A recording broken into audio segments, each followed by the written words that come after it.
Life had always been quite predictable for me as a fitness trainer at a community gym.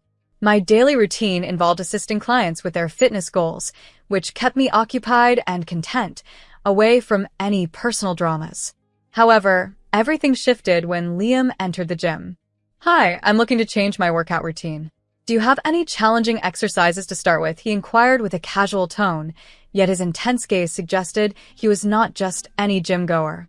Unlike beginners who often hesitated around gym equipment, Liam appeared experienced and seemed to be seeking something beyond a regular workout. I guided him to the weights area and said, "Let's see what you can handle." That initial training session evolved into a regular schedule, and our brief conversations gradually became deeper, more intimate exchanges. Liam owned a quaint family restaurant renowned for its authentic Italian cuisine. "It's all in the sauce," he would boast, "and no one does it like my mom." He spoke of his mother with a blend of respect and mild exasperation, revealing deep family connections. One day, after an especially vigorous workout, Liam surprised me by asking, "Susan, how about dinner at my place? You can meet my mom and taste that famous sauce." Taken aback yet intrigued, I accepted his invitation. The dinner was delightful, the food was exceptional, and the atmosphere was unexpectedly cozy. His mother, Doris, was incredibly welcoming, her laughter hearty, although her eyes seemed to study me closely. Liam's sister, Ashley, also joined us, her demeanor slightly abrasive, her comments sharp. "So, Susan, Liam tells us you're quite the fitness expert," she remarked with a sly grin, sizing up my physique. "Ever deal with hopeless cases? Or do you only improve the already fit?" I responded with a smile. "I believe everyone has potential. It's about finding the right motivation." Liam was a constant fixture in those early days. He always arrived at the gym at the same time, often lingering to chat a bit longer. "You know, I never really believed in fate or anything," he confessed one evening as we were closing the gym. "But meeting you, maybe I was wrong." His words were genuine, a blend of earnest awkwardness and charm. Despite my inner caution urging me to proceed slowly, I was falling for him, quickly and deeply, like a novice lifting too much weight without a spotter. On a cool evening, as we walked to our cars, Liam stopped, turned to me with a serious look, and said, "Susan, I'm not great at fancy speeches, and I don't have any slick lines, but I like you a lot. What do you say we make this official?" His approach was direct, with no pretenses, just straightforward honesty. I couldn't help but smile, my heart pounding with excitement. Yes, let's see where this journey takes us. And just like that, I was no longer just a fitness trainer. I was Liam's girlfriend and soon his wife. Moving into Liam's mother's house shortly after our wedding wasn't the fairy tale ending I had envisioned. But for Liam, it was important. From the moment I moved in with Liam's family, life became increasingly challenging. Living with his mother Doris and sister Ashley was difficult, as they openly expressed their disapproval of me joining the family, and the tension escalated daily. The house was always lively, yet I somehow found myself burdened with an overwhelming amount of chores, especially after exhausting days at the gym. I'd return home to a never-ending list of tasks, with the old washing machine becoming my nemesis due to its frequent breakdowns. It seemed to have a personal vendetta against me, yet no one else seemed to notice or care, particularly not Doris or Ashley. I remember one evening while wrestling with the malfunctioning machine post-dinner, I overheard them mocking me in the kitchen. "She doesn't even know what she's doing." Ashley's laughter was clear and unreserved. "Watch, she'll flood the basement next." Their laughter stung more than I cared to admit. Despite the hurt, I focused on fixing the machine, refusing to let their words affect me. The difficulties extended beyond chores. Cooking was a particular sore point. Italian cuisine held a sacred place in their home, and my attempts to master it were met with disdain. Following Doris's recipes precisely never seemed to pan out. One night, as I grappled with what should have been a straightforward pasta dish, Ashley watched from the doorway, her smirk evident. "Is that supposed to look like that?" she quipped.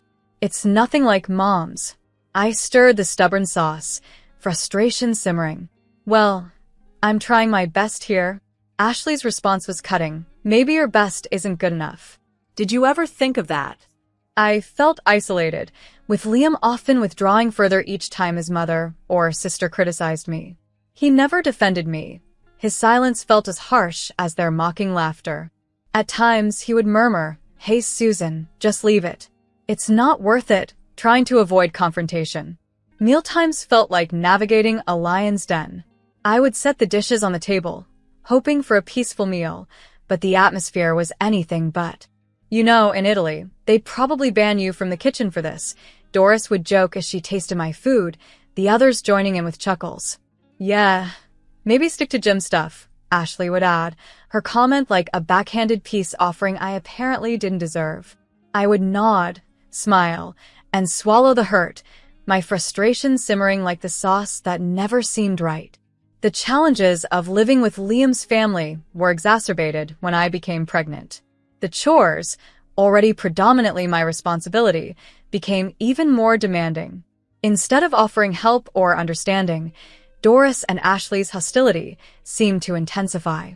One afternoon, as I vacuumed the living room slowly due to my growing belly, Doris watched me for a moment before sighing dramatically, a sound heavy with disapproval. "Susan, you missed a spot over there. And look at how slow you're moving. This house is going to fall apart at this rate," she pointed out, indicating a corner I hadn't reached yet. Straightening up, feeling the strain in my back, I replied, "I'm doing the best I can, Doris. It's a bit harder with the baby." She just stared and shook her head, unimpressed by my efforts. This ongoing struggle within the household was a daily battle I was unprepared for, testing my resilience and patience at every turn. Despite the physical and emotional demands of pregnancy, my need for understanding was often dismissed. "You need to toughen up," was a common refrain around the house, which left me biting my tongue to keep from retaliating. Ashley's lack of empathy was just as challenging. One day, while I was folding laundry, she barged into the room and criticized my work. "You do know these aren't folded right, don't you? They should be able to stand up on their own like how Mom taught us." She then proceeded to undo the neat stack I had made, refolding a shirt with precise, sharp movements. My frustration mounted. "Ashley, I appreciate the lesson, but I've folded clothes before." "I'm not an idiot," I said, trying to keep my composure. Her response was a cold, dismissive smile. "Could have fooled me. But hey, if you're okay with being mediocre, who am I to argue?" Her words stung like a physical slap, leaving me feeling helpless and undervalued. This pattern extended to the kitchen, where every meal I prepared was subject to criticism or outright ridicule, especially if I dared attempt Italian cuisine. One evening, determined to make a simple pasta dish, I was stirring the pot when Ashley entered. "What's that supposed to be?" she asked skeptically. "It's spaghetti carbonara." "I thought it might be nice for dinner," I replied, hopeful for a softer reaction. She sampled it with an exaggerated grimace. "Nice? This is what you call nice? I wouldn't feed this to a dog. It's all wrong." Frustrated, I responded more firmly than usual. "Well, it's what's for dinner. If you don't like it, feel free to make something else." The tension in the household only escalated from there, exacerbated by Liam's frequent absences. He was always busy at the restaurant, and on the rare occasions he was home, he avoided confrontations. When I expressed how his sister and mother's behavior affected me, he would simply sigh and say, "I know it's tough, Susan, but try to hang in there. They'll warm up to you eventually. Just give it time." Hope that the birth of my son might improve relations proved futile. The extra weight I had gained during pregnancy became their new fodder for mockery. "Look at how much she's eating," Doris would laugh as I tried to nourish myself for breastfeeding.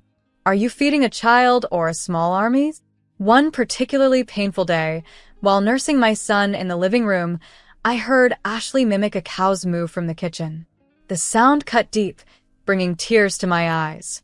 It was clear they viewed me merely as a utility for my child. Reaching my breaking point, I realized I needed to carve out something just for myself, a space where I wasn't just the criticized daughter-in-law or the underappreciated wife.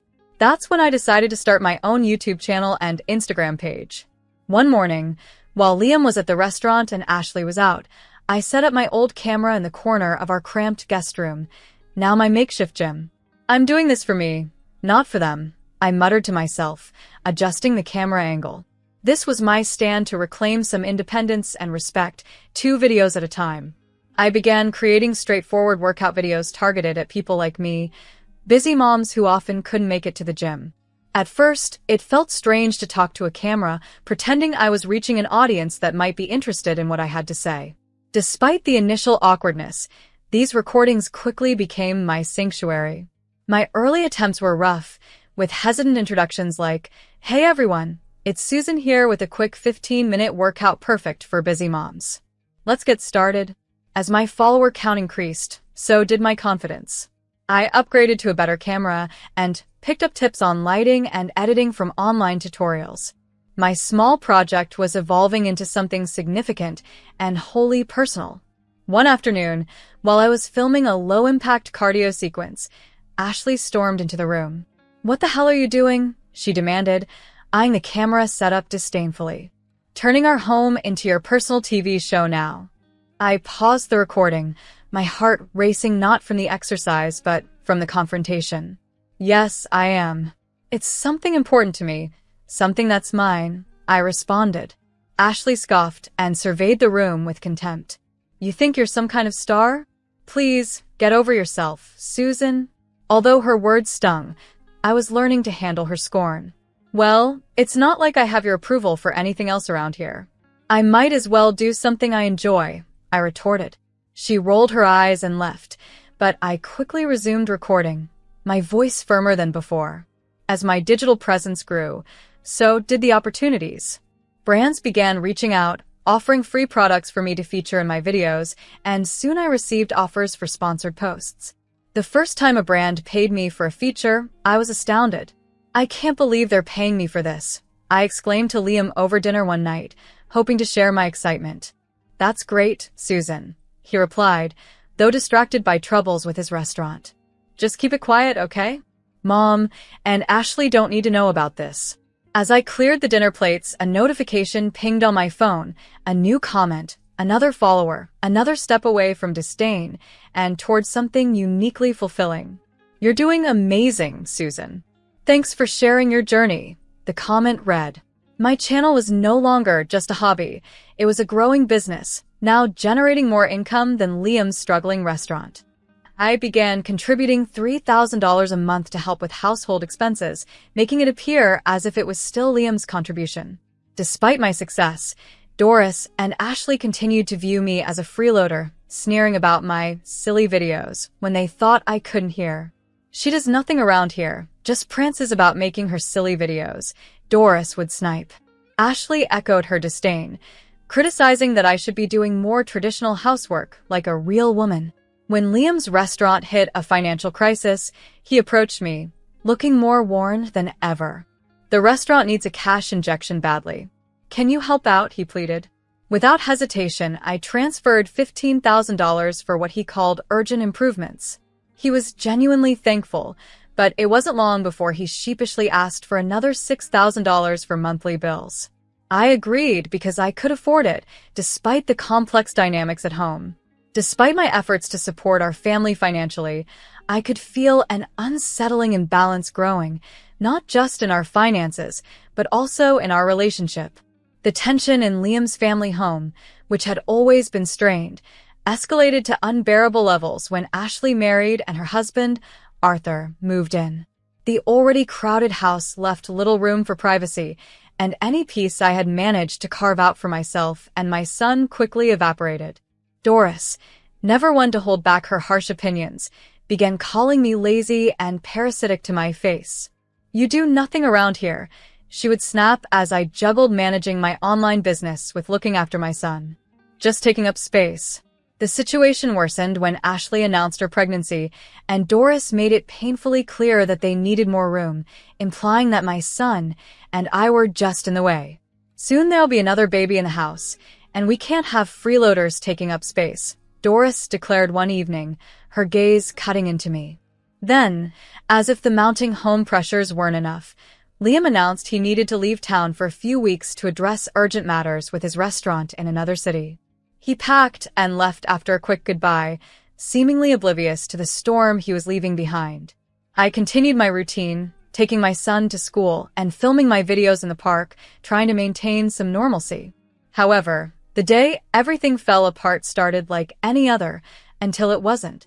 Returning home from school with my son, we were shocked to find our belongings, suitcases, bags of clothes, even my son's toys, piled up outside the front door. Confused and heartbroken, I rang the doorbell, only to be met by the cold, unyielding faces of Doris and Ashley through the window. They opened the door just a crack, enough to speak but not to let us in. "You need to find somewhere else to stay," Doris stated, her voice harsh and firm. "What are you talking about? What about Liam? What will I tell him?" I demanded, my voice rising in panic and anger. Ashley laughed cruelly. "Tell him whatever you want. He's not here to care, is he?" Unable to reach Liam and my calls going unanswered, I was plunged into despair and fury. With no other options, I gathered our things and managed to secure a room at a nearby hotel. Sitting in that impersonal room with my confused and upset son, I felt a profound shift within me. This was no temporary retreat. It was a forced eviction from a life I could no longer tolerate. As I was unpacking our essentials, my phone pinged with a new message from Ashley, which was odd given our strained communication. Her message was unnervingly cheerful. "Thought you might want to see what your beloved husband has been up to," accompanied by a link. With my curiosity piqued and anxiety tightening my chest, I clicked the link. It redirected me to a social media page filled with photos of Liam, not on an urgent business trip as he had claimed, but enjoying cozy dinners and beachside walks with another woman. The timestamp on the latest photo was just from yesterday. Numb and in shock, the phone nearly slipped from my hand as the reality hit me. Liam wasn't just away on business. He was living a whole other life without us. A sharp, bitter anger began to bubble up inside me as I faced the deceit and betrayal head-on. Before I could be consumed by my rage and heartbreak, my son's small voice pulled me back from the brink. "Mommy, are you okay?" His concern was evident, his eyes wide and worried. I forced a smile, lifting him into my arms. "Yeah, buddy, I'm okay. Just a little tired, that's all." As I sat there, anger and betrayal swirling inside me, I reflected on how I had become the financial pillar for Liam's failing restaurant and for his family, who had unceremoniously tossed us out like we were nothing. And there he was, living a lavish second life on my dime. Over the following week, my phone was a constant buzz with calls from Liam. When I finally picked up, his voice held a trace of concern. "Susan, where are you guys? I heard about what happened. You should come back. We have bills to sort out and the restaurant needs more funding." His words ignited a fury within me, but I managed a neutral tone. "Sure, Liam. We can discuss it. I'll come by tomorrow." He sounded relieved, thinking everything was going to settle into the old patterns. "Great. I think it's best to handle these things in person." Hanging up, a cold determination took hold of me. He was clueless about my awareness of his affair and my resolve to not play the part of the forgiving, financially supportive wife any longer. Tomorrow's meeting would be a decisive moment, and I was fully prepared for it. Dropping my son off at school, the next morning felt like the calm before the storm.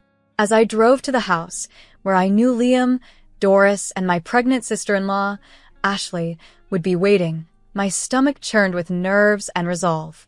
Upon arrival, Liam seemed genuinely relieved and perhaps even happy to see me, unlike Doris and Ashley, whose faces displayed clear discontent. Without delay, I pulled out the divorce papers from my bag and handed them to Liam. His shock was evident as he scanned the document. Doris and Ashley initially smiled, mistaking this for their triumph. However, their smiles quickly vanished as I addressed them firmly. "Don't be too quick to celebrate. You've been living off my efforts all this time." Liam's expression sank as he confessed to them that the restaurant was floundering and had been for a long time. Their initial glee turned to anger as they scolded him for keeping them in the dark and jeopardizing what they considered their financial safety net. Ashley, ever bold, sneered at me. "Well, since Liam makes less than you, he'll just have to file for alimony. How's that for justice?" Liam nodded as if agreeing to some perverse victory. I nearly laughed at the absurdity. That's where you're wrong, Ashley and Liam, I retorted, facing him squarely. You won't see a cent for alimony. I know about the affair. The color drained from his face. How did you? Your sister sent me everything. Pictures, dates, places, I said, nodding toward Ashley, whose face turned ashen. Thanks to her, I have all the evidence I need. What followed was a furious exchange among them, a cacophony of accusations and denials. I let them drown in their quarrel for a moment before speaking up again. I'm also taking back everything I paid for, every appliance, every piece of furniture. Their arguing ceased as the reality of the situation dawned on them. I had arranged for movers, and as they began hauling away the refrigerator, the washing machine, and the flat-screen TV, the finality of my departure became undeniable. As I watched the movers haul away even the top-tier blender I had presented last Christmas, Doris and Ashley's tear-streaked faces mirrored their shock. You can't take these things away. We need them, Doris exclaimed, her voice tinged with anguish. My response was calm but firm. I've made this decision, and I need them as well. The movers efficiently cleared out a significant portion of their home's contents. Observing the final items being taken away, I felt a profound sense of liberation. I was finally freeing myself from this household, these relationships, and their deceit. Turning to look at Liam, he appeared diminished, his aspirations for quick wealth fading. Look after your sister and mom, Liam. That's now your role, I said softly, yet with resolve, before I turned to depart. Walking away, I realized this moment marked more than a mere physical departure.